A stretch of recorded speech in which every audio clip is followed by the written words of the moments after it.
Halo semuanya, jadi kami dari kelompok 12 akan memaparkan hasil analisis kami terkait laporan keuangan BUMD, terutama pada studi kasus PT Jamkrida Jakarta. Jadi, simak video berikut ini ya. Nah, sebagai pengenalan singkat, PT Penjaminan Kredit Daerah Jakarta atau dikenal sebagai PT Jamkrida Jakarta merupakan badan usaha perseroan terbatas milik pemerintah Provinsi DKI Jakarta yang melaksanakan tugasnya dalam bidang penjaminan kredit bagi UMKM dan koperasi. Nah, untuk analisis yang pertama adalah analisis vertikal atau common size laporan keuangan dari PT Jamkrida Jakarta. Analisis vertikal merupakan metode yang digunakan untuk membandingkan dan menganalisis proporsi setiap pos dalam laporan keuangan perusahaan. Hal ini bertujuan untuk mengidentifikasi perubahan dan tren dalam komposisi laporan keuangan dari tahun ke tahun, serta untuk mengevaluasi kinerja keuangan perusahaan secara keseluruhan. Analisis vertikal yang telah digunakan dalam laporan keuangan PT Jamkrida Jakarta yaitu pada laporan keuangan posisi keuangan dan laporan laba rugi. Untuk analisisnya akan kami jelaskan sebagai berikut. Pada analisis laporan posisi keuangan, perhitungan dilakukan dengan cara membagi setiap pos dalam laporan posisi keuangan dengan total aktiva atau pasiva, sehingga ditemukan hasil sebagai berikut. Analisis pos aset dalam laporan posisi keuangan PT Jamkrida Jakarta menunjukkan penurunan signifikan pada aset lancar terhadap total aset selama 3 tahun terakhir. Sementara itu, aset tidak lancar mengalami peningkatan secara konsisten, khususnya pada obligasi dimiliki hingga jatuh tempo. Selanjutnya, pada analisis pos liabilitas laporan posisi keuangan PT Jamkrida Jakarta, ditemukan bahwa liabilitas jangka pendek selama 3 tahun terakhir menunjukkan pertumbuhan kewajiban operasional, terutama dalam cadangan klaim dan pendapatan ditangguhkan. Kemudian, pada analisis pos ekuitas laporan posisi keuangan milik PT Jamkrida Jakarta, ditemukan bahwa adanya penurunan proporsi ekuitas terhadap total aset yang dipengaruhi oleh penurunan kontribusi modal saham. Pada pos pendapatan, PT Jamkrida Jakarta didominasi oleh imbal jasa penjaminan atau kafala, dengan kontribusi yang stabil selama periode 2021 hingga 2023. Oke, selanjutnya yang kedua ada analisis horizontal atau komparatif. Nah, analisis horizontal atau komparatif adalah metode evaluasi keuangan yang digunakan untuk membandingkan kinerja keuangan suatu perusahaan dalam 2 atau lebih periode akuntansi yang berbeda.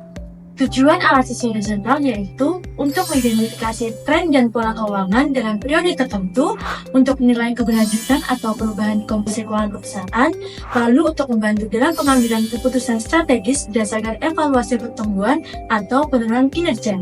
Nah, untuk rumus nilai komparatif tersebut yaitu nilai tahun berjalan dikurangi nilai tahun sebelumnya, lalu hasil tersebut dibagi nilai tahun sebelumnya.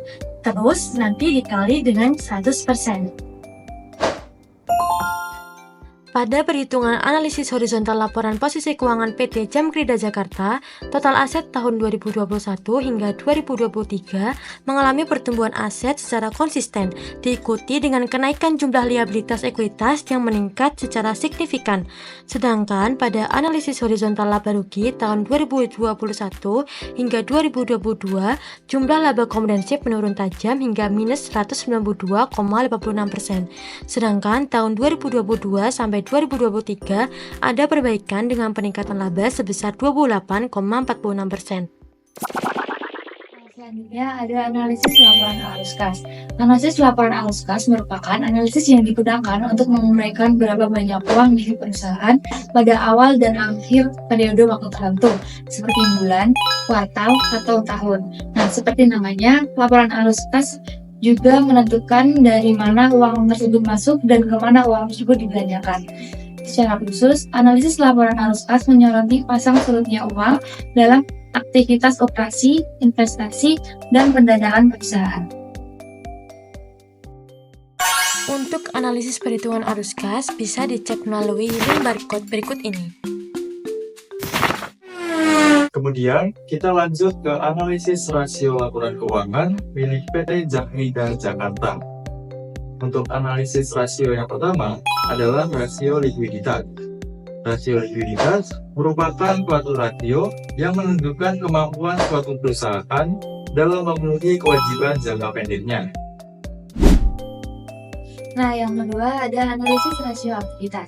Analisis rasio aktivitas sendiri merupakan salah satu metode evaluasi kinerja keuangan yang digunakan untuk mengukur seberapa efektif suatu perusahaan menggunakan aset atau sumber dayanya untuk menghasilkan pendapatan atau mendukung operasional. Rasio ini penting untuk mengukur efisiensi operasional perusahaan, termasuk kemampuan mengelola aset, piutang, dan kewajiban lancar lainnya.